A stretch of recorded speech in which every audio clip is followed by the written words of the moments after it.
বিপিএলে আজ নিজেদের 11তম ম্যাচে মাঠে নামবে তামিম ইকবালের ফরচুন বরিশাল এবং শাকিব খানের ঢাকা ক্যাপিটাল। ম্যাচটি শুরু হবে 29 তারিখ সন্ধ্যা 6টা 30 মিরপুর স্টেডিয়ামে শুরু হবে। এরই মধ্যে কোয়ালিফাই নিশ্চিত করেছেন তামিম ইকবালের ফরচুন বরিশাল। 10 ম্যাচ খেলে 2 হার 8 জয় 16 পয়েন্ট নিয়ে রংপুরের সাথে যৌথভাবে 1 নম্বরে অবস্থান করছেন ফরচুন বরিশাল। অন্যদিকে ফরচুন বরিশালকে হুমকি দিয়ে রেখেছে শাকিব খানের ঢাকা ক্যাপিটাল। লিটন মুস্তাফিজরা বলেছেন, বরিশালকে হারিয়ে আমরা আসরে টিকে থাকতে চাই। যদি তাই হয় তাহলে কি হবে আজকের ম্যাচে, সময়ের অপেক্ষা। এদিকে পয়েন্ট টেবিলে ফরচুন বরিশালের চেয়ে অনেক পিছিয়ে আছে ঢাকা ক্যাপিটাল।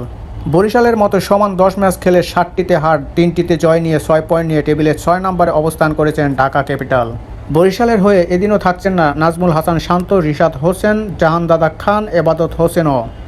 একাদশে থাকতে পারেন তামিম ইকবাল, ডেভিড মালান, তৌহিদ হৃদয়, মুশফিকুর রহিম, মাহমুদুল্লাহ রিয়াদ, মোহাম্মদ নাবি, ফাহিম আশরাফ, রিশাদ হোসেন, তাইজুল ইসলাম, জেমস ফুলার, রিপন মণ্ডল।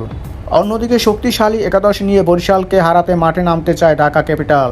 আজকের ম্যাচে ঢাকা ক্যাপিটাল যদি হেরে যায় তাহলে বিপিএল থেকে প্রথম রাউন্ড থেকে বাদ পড়ার সম্ভাবনা 100% রাজধানী এই দলটির শাকিব খানের দলটি শুরু থেকেই খেই হারিয়ে ফেলে বিপদে পড়েছেন।